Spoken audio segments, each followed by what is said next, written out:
Okay. Oh. Wakey. Progesterone shot 7 the day after her transfer. I'm very tired.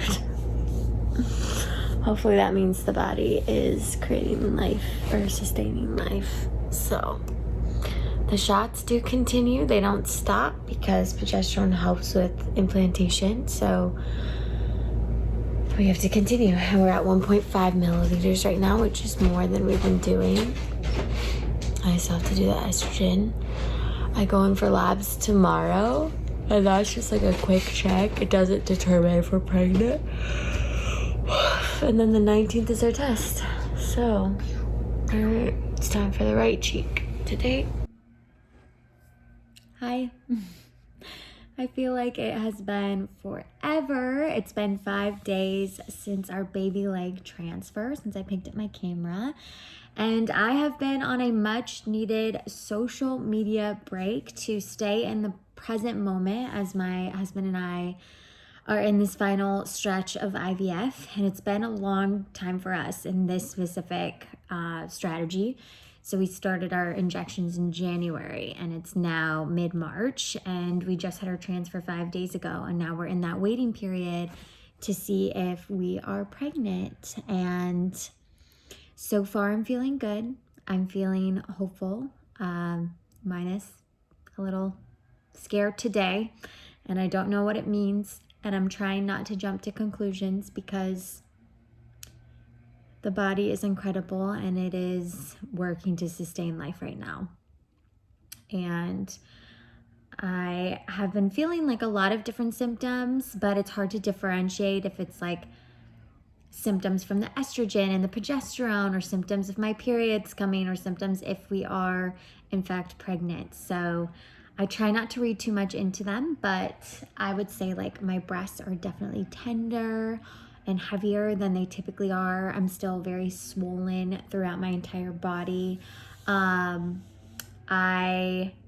What else? Oh, I'm so tired. I've been falling asleep, which I never take naps, and I fall asleep every day. And if we're like watching a movie, I'm out. Like I can last maybe 10 minutes and then I'm out.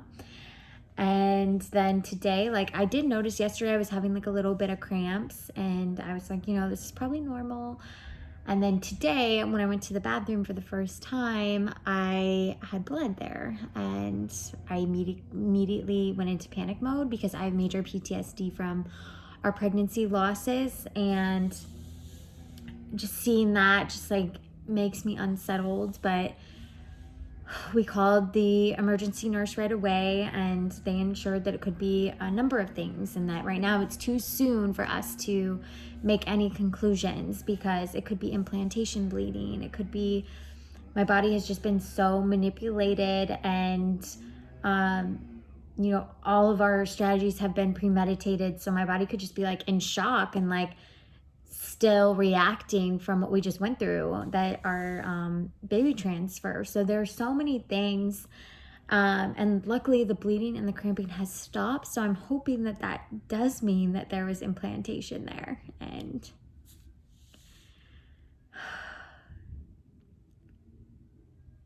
I don't even want to think that this could not work for us, but it's a thought, and it's scary. And it's stressful because my body is so tired.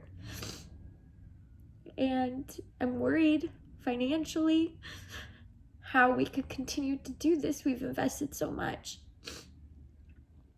And I'm worried about just the strain that it's putting on both of us. And it's just scary that I haven't even brought this up yet, but we are waiting for our pregnancy results during a pandemic.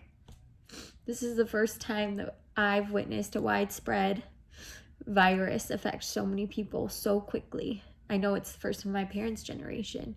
None of us are used to what's happening regarding the coronavirus. It's so new. We don't have enough information, and it's spreading like wildfire. And it's gotten so serious since our transfer that the president has called a a nation emergency. And there's shortages when it comes to coronavirus tests, and like supplies are limited because everyone is trying to stock up for a serious quarantine, and all the schools are canceled. And I know personally, because if we could be sustaining life right now, I don't want to be around anyone. So I'm fearful to go outside. And, I took off work from the gym because I just didn't want to put myself in a position of risk, because my doctors do say that women trying to conceive right now are in the IVF process are a little more at risk, because our immune systems are they're weak right now because of all the medicine. That's why I'm so tired. That's why I'm just not 100% myself. It's taxing mentally and physically. And so just feeling compromised by being out in public is scary. And anytime we're in these waiting periods, we're like, okay, what can we do? Let's book a trip. Let's do this to like stay, to keep our minds busy and to keep moving and to just like enjoy those moments in life. And to be like practically isolated inside has been so hard. But it's also been nice in the sense that like I can really detach and like do things that make me happy and be with my family and get home stuff done that we wanted to get done, and to be able to read and just all those things. But I'm scared for what's to happen, because I think this is just the beginning of this coronavirus, and I just hope that people do take the recommendation to stay inside, because that's the only way to really contain the spread and to hopefully get through this. But it's scary. Anyway, we have our pregnancy test on Thursday. It is Saturday, so we still have a ways to wait. I'm going to really try to prevent from testing early. It's something that I want to do because I have tests upstairs, but at the same time, you could have a false positive or a false negative, and really the blood test is what tells you if you're pregnant. But I'm just praying.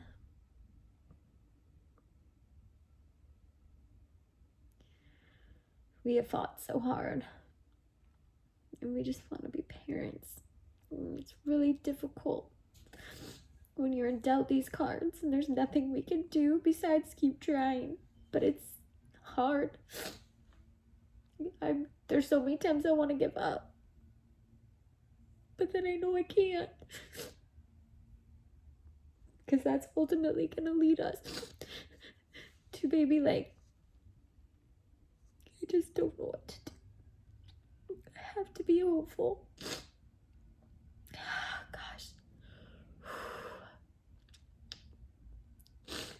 I have to be strong.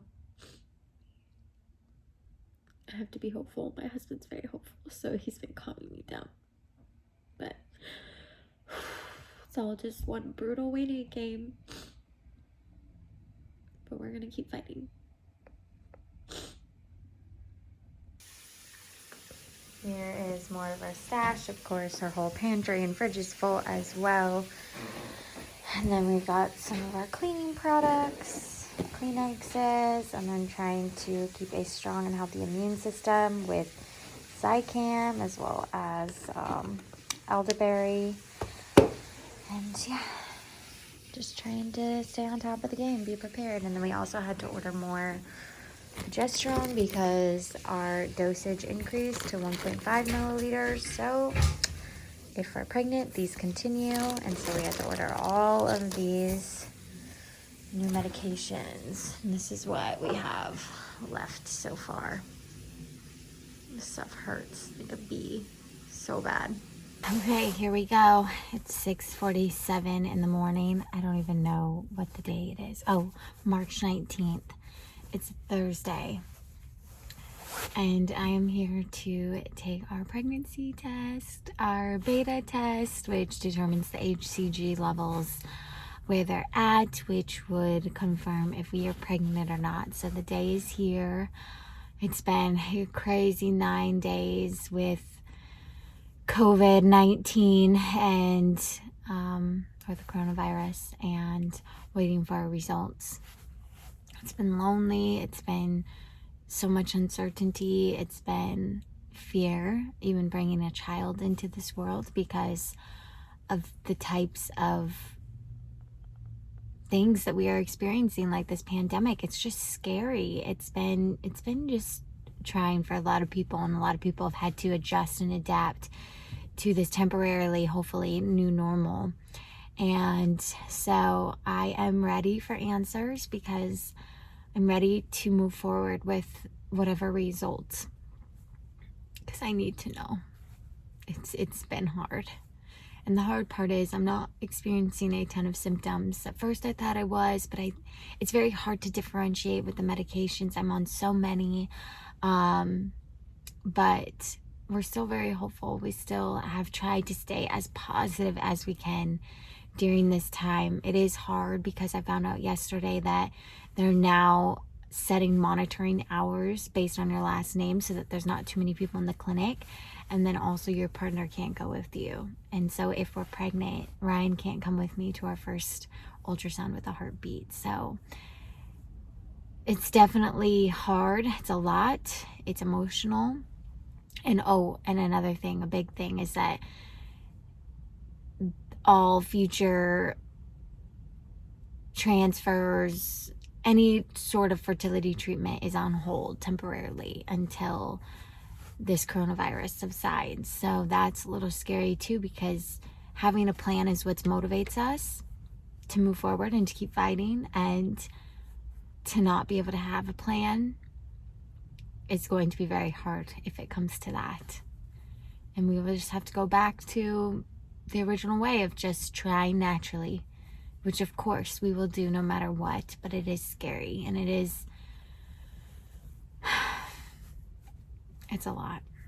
Okay, I'm gonna go in because I need to get this test done. I won't know until later today, like 1, but I'm ready. Okay.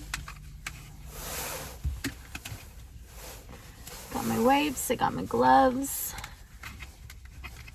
Let's do this.